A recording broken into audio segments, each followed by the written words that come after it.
Hello friends, good morning. ಎಲ್ಲರೂ ಹೇಗಿದ್ದೀರಾ? ಎಲ್ಲರೂ ಚೆನ್ನಾಗಿದ್ದೀರಾ ಅಂತ ಭಾವಿಸ್ತೀನಿ. ನಾನು ನಿಮ್ಮ ಪ್ರೀತಿಯ ಗೆಳತಿ ಮಲೆನಾಡ ಗೃಹಿಣಿ ಚೈತ್ರ. ನಾನಿವತ್ತು ಪುಳಿಯೋಗರೆ ಪೌಡ್ರನ್ನ ಮನೇಲೇ ಹೇಗೆ ಈಸಿಯಾಗಿ ಮಾಡಬಹುದು, ಹಾಗೆ ಎಷ್ಟು ದಿನಗಟ್ಟಲೆ ಸ್ಟೋರ್ ಮಾಡಿ ಇಡ್ಬೋದು ಅಂತ ತಿಳಿಸ್ಕೊಡ್ತಾ ಇದ್ದೀನಿ. ಹಾಗಿದ್ರೆ ಹೇಗೆ ಮಾಡೋದು ಅಂತ ನೋಡೋಣ ಅಲ್ವಾ. ಮೊದಲಿಗೆ ಒಂದು ಪ್ಯಾನ್ ಇಡ್ತಾ ಇದ್ದೀನಿ.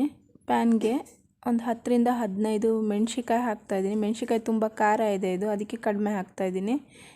ಖಾರ ಕಡಿಮೆ ಇದ್ದರೆ ಇನ್ನೂ ಜಾಸ್ತಿ ಮೆಣಸಿಕಾಯಿನ ಆ್ಯಡ್ ಮಾಡ್ಕೋಬೋದು. ಇದನ್ನು ಇವಾಗ ನೀಟಾಗಿ ಫ್ರೈ ಮಾಡ್ಕೊಳ್ಳೋಣ. ಎಣ್ಣೆ ಏನೂ ಹಾಕಬಾರ್ದು, ಬರೀ ಡ್ರೈ ಫ್ರೈ ಮಾಡ್ಕೊತಾ ಇದ್ದೀನಿ. ಇದನ್ನೊಂದು ಪ್ಲೇಟಿಗೆ ತೆಗೆದಿಟ್ಕೊಳ್ಳೋಣ. ನೆಕ್ಸ್ಟು ಈ ಕಪ್ ಅಳತೆಯಲ್ಲಿ 1 ಕಪ್ ಫುಲ್ಲು ಕಡಲೆಬೇಳೆ ಹಾಕ್ತಾಯಿದ್ದೀನಿ. ಇದು ಕೂಡ ಗೋಲ್ಡನ್ ಕಲರ್ ಬರೋವರೆಗೂ ನೀಟಾಗಿ ಫ್ರೈ ಮಾಡ್ಕೊಳ್ಳೋಣ. ಇಲ್ಲಿ ಫ್ರೈ ಮಾಡೋದು ತುಂಬ ಇಂಪಾರ್ಟೆಂಟು.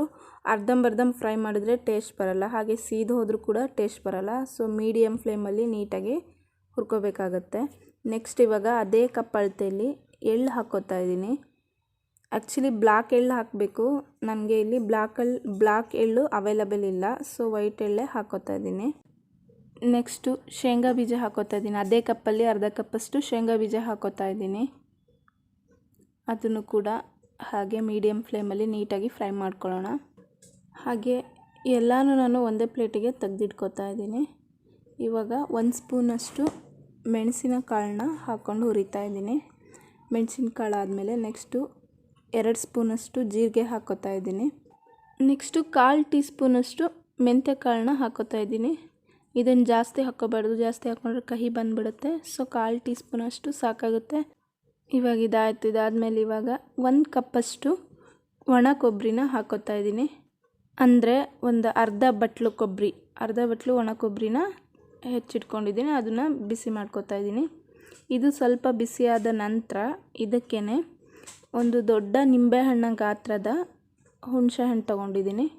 ನೋಡಿ, ಇದನ್ನು ಸ್ವಲ್ಪ ಪುಡಿ ಮಾಡಿ ಹಾಕಬೇಕು. ಹಾಗೆ ಹಾಕಿದರೆ ಇದು ಬಿಸಿ ತಾಗೋದಿಲ್ಲ, ಹಾಗಾಗಿ ಸ್ವಲ್ಪ ಪುಡಿ ಮಾಡಿ ಹಾಕ್ತಾಯಿದ್ದೀನಿ. ಎಲ್ಲನೂ ಈಗ ನೀಟಾಗಿ ಫ್ರೈ ಮಾಡ್ಕೊಳ್ಳೋಣ. ಫ್ರೈ ಆದ ನಂತರ ಇದನ್ನು ಅದೇ ಪ್ಲೇಟಿಗೆ ತಗೋತಾ ಇದ್ದೀನಿ. ತೆಗೆದಿಟ್ಕೊಂಡು ನೆಕ್ಸ್ಟು ಈಗ ಇದನ್ನು ಫುಲ್ಲು ತಣ್ಣಗಾಗಲಿಕ್ಕೆ ಬಿಡಬೇಕು. ಒಂದು ಅರ್ಧ ಗಂಟೆ ಏನಾದರೂ ಬಿಡಬೇಕು ತಣ್ಣಗಾಗಲಿಕ್ಕೆ. ಬಿಸಿ ಇದೆ ಹಾಕಬಾರ್ದು. ಆರಿದ ನಂತರ ಎಲ್ಲ ತಣ್ಣಗಾದ ನಂತರ ಮಿಕ್ಸಿಗೆ ಹಾಕೋತಾ ಇದ್ದೀನಿ. ನೋಡಿ, ಇವಾಗ ಎಲ್ಲನೂ ಹಾಕ್ಕೊಂಡಿದ್ದೀನಿ. ಇದಕ್ಕೆ ಇವಾಗ 1.5 ಟೀ ಸ್ಪೂನಷ್ಟು ಧನಿಯಾ ಪುಡಿನ ಹಾಕ್ತಾಯಿದ್ದೀನಿ. ಧನಿಯಾ ಕಾಳಲ್ಲ, ಧನಿಯಾ ಪುಡಿನ ಹಾಕೋತಾ ಇದ್ದೀನಿ. ಹಾಗೆ 1 ಸ್ಪೂನಷ್ಟು ಖಾರದ ಪುಡಿ ಕೂಡ ಹಾಕೋತಾ ಇದ್ದೀನಿ. ಮೆಣಸಿನ್ಕಾಯಿ ಹಾಕಿದ್ದೀವಿ, ಆದರೂ ಕೂಡ ಕಲ್ಲರಿಗೋಸ್ಕರ ಖಾರದ ಪುಡಿ ಹಾಕ್ತಾಯಿದ್ದೀನಿ. ಮೆಣಸಿನ್ಕಾಯಿ ಒಂದು ಸ್ವಲ್ಪ ಹಾಕಿದ್ದೀವಿ ಅಲ್ವಾ, ಸೊ ಖಾರದ ಪುಡಿ 1 ಸ್ಪೂನಷ್ಟು ಹಾಕೋತಾ ಇದ್ದೀನಿ. ಜೊತೆಗೆ ನೋಡಿ, ಒಂದು ಅರ್ಧ ಕಪ್ಪಷ್ಟು ಬೆಲ್ಲನ ಹಾಕೋತಾ ಇದ್ದೀನಿ. ಅರ್ಧ ಕಪ್ಪಷ್ಟು ಬೆಲ್ಲನ ಹಾಕ್ಕೊಂಡು ಗ್ರೈಂಡ್ ಮಾಡಿಕೊಂಡು ಬರೋಣ ಬನ್ನಿ. ಗ್ರೈಂಡ್ ಹೇಗೆ ಮಾಡೋದಪ್ಪ ಅಂದರೆ ರಿವರ್ಸ್ ಪಲ್ಸಲ್ಲಿ ಮಾಡಬೇಕು. ಸ್ಟ್ರೈಟಾಗಿ ಹಾಗೆ ಮಾಡೋಕ್ಕೆ ಹೋದರೆ ತುಂಬ ಗಟ್ಟಿ ಇರುತ್ತಲ್ಲ, ಮಾಡೋಕ್ಕಾಗೋದಿಲ್ಲ. ರಿವರ್ಸ್ ಪಲ್ಸಲ್ಲಿ ಈ ಥರ ತರಿಯಾಗಿ ರುಬ್ಕೋಬೇಕಾಗತ್ತೆ. ಇವಾಗಿದು ಪರ್ಫೆಕ್ಟಾಗಿ ಆಗಿದೆ. ಇವಾಗ ಇದಕ್ಕೆ ಒಂದು ಬಾಣಲಿ ಇಡ್ತಾ ಇದ್ದೀನಿ. ಸ್ಟವ್ ಮೇಲೆ ಒಂದು ಬಾಣಲಿ ಇಟ್ಟು ಅದಕ್ಕೆ ಒಂದು 2 ಸ್ಪೂನಷ್ಟು ಎಣ್ಣೆ ಹಾಕೋತಾ ಇದ್ದೀನಿ.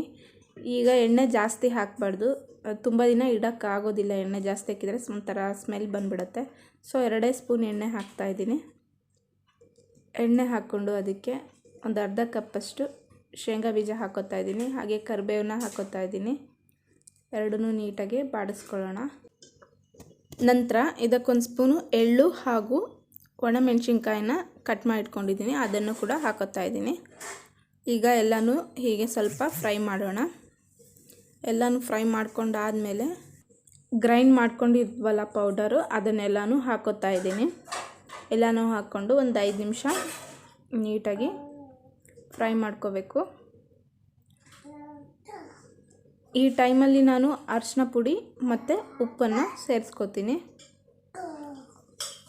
ಅರಿಶಿನ ಪುಡಿ ನಾನು ಫಸ್ಟೇ ಹಾಕಿಲ್ಲ, ಕಲರ್ ಇನ್ನೂ ಲುಕ್ಕು ಚೆನ್ನಾಗಿ ಬರಲಿ ಅಂತ ಈ ಲಾಸ್ಟಲ್ಲಿ ನಾನು ಅರಿಶಿನ ಪುಡಿ ಸೇರಿಸ್ತಾ ಇದ್ದೀನಿ.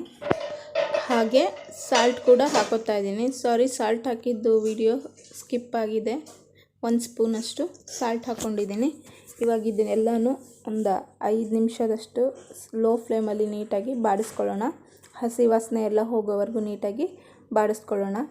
ಹೀಗೆ ಫ್ರೈ ಮಾಡುವಾಗ ಒಂದು ಅರೋಮಾ ಬರುತ್ತೆ, ಅಂದರೆ ಘಮ ಘಮ ಅಂತ ಪುಳಿಯೋಗರೆ ಸ್ಮೆಲ್ ಬರುತ್ತೆ.